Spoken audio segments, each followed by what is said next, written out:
I always loved watching you wrestle. Like Brian said, you get after it, you scrap super hard.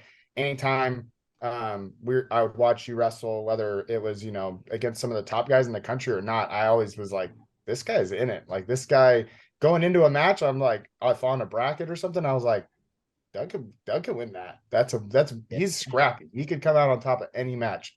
Talk about just the hard, constant grind of a D1 season, and you had what three cracks at the national tournament. Yeah, well, so my freshman year, I didn't Got qualify. canceled. Then my sophomore year got Yeah. canceled. So Oh, I that's was right. at NCAs twice. Right. So just Um, talk about how that grind is and your mindset going into matches with some of the best in the country and coming out on top. yeah, I'll touch on my junior year. My junior year, I was at 157, and that was I qualified for the NCAA tournament, but I still think I was a little undersized as a 57 pounder. But man, nothing was like that NCAA wrestling experience. Like there, you just can't replicate an atmosphere like that. So that was cool to be a part of. I didn't get what I wanted that year, but it was more of like, all right, like that was my first time there. I'm gonna grow from this. I'm gonna get better from this, and then senior year, I'm gonna get it done on the NCAA stage. So after my junior year, I went to the U.S. Open. I wrestled really well, got third there, and then like things were kind of clicking. Wrestled well, beat Sammy Sasso, Anthony Ashton, like had some top notch wins. So I was like, all right, that was 154. I can lose 5 more pounds to go 149. Mm-hmm. And that was just tough going into my senior year. Like that's when I really, really felt like the college grind. Like Yeah. going in,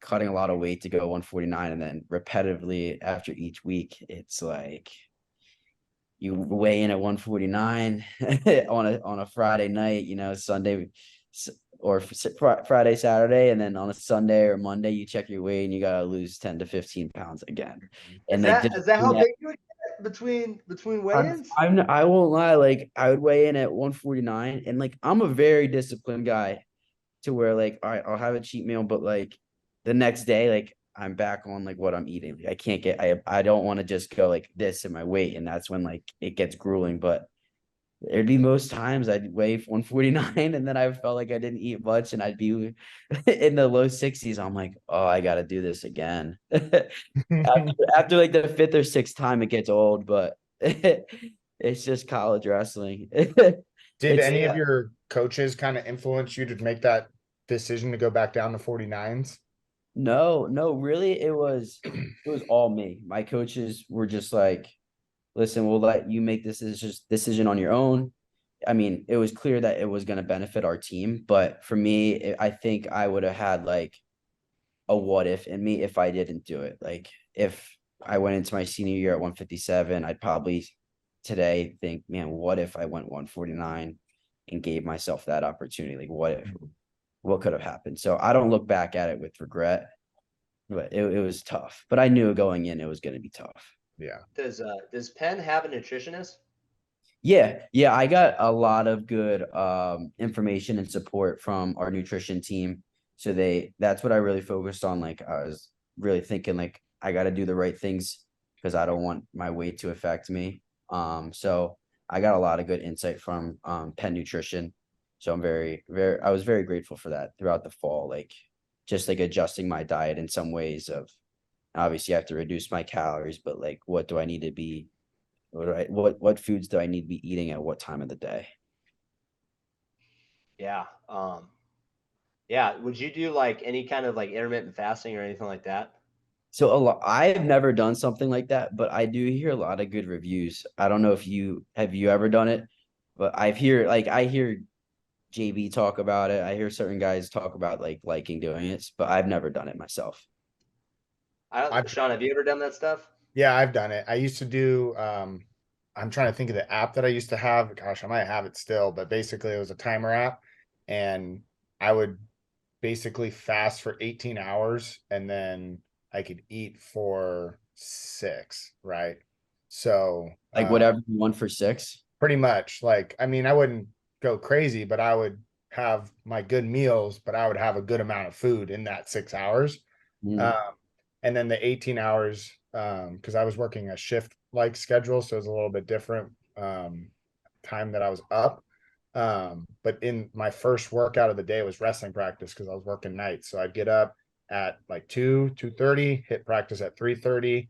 That was like my first workout. And then my food time was like 6 p.m. till midnight. So I would crush food in that Wow. period and then be done after midnight until the next day.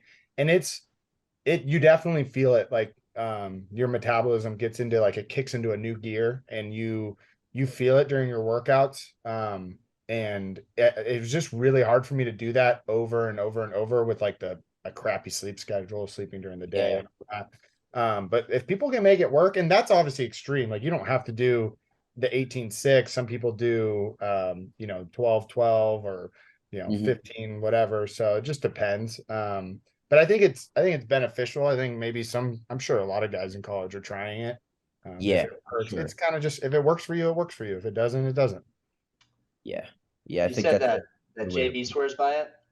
He doesn't swear by it, but I know he's talked about it before, and I think he likes it, but I didn't talk to him like straight up. I never like asked him if I just kind of hear him over my shoulder talking about it a little bit. I've never tried it. I feel like what Sean said a little bit of like, what works for you. And I think that's kind of with a lot of diets, like certain foods just Yeah. benefit me better than others of what I eat in the morning compared to others. So I wouldn't say it's a one size fits all type thing anymore. When you had a cheat meal opportunity, what was the cheat meal? What were you going for? Oh, I would love Ben. I'll share mine after. Dude, I would crush Ben and Jerry's every time. Oh, Yeah. that's a good What's your one. flavor? What's your flavor?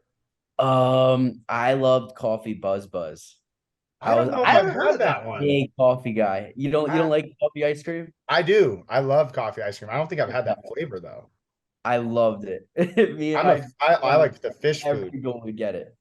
The fish food is my go-to. Fish food's good. That one, I'm a sucker for that one. I have a American Dream in the freezer right Yeah. now. Yeah. I'm not gonna lie. I've been on the phase where I've been like crushing pints like at least once a week. Yeah. Full pint. I don't know. Maybe if like this half a is pint last night, if I'm being honest, if I'm being truthful. I have to eat the whole thing in one I sitting. know, no, same. I don't know Like, how you have the control to only eat half because every time I eat it and when I was going 49, I'd eat it. I'm like, I'm still hungry. I just put like calories in me.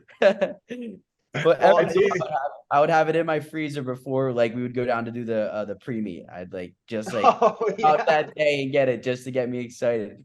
that's legit. So like while you're getting like your post match like liquids and stuff like that, you'll get all right. I'm gonna get this for Yup. later. Yup. Just to get me hyped for the food I eat after.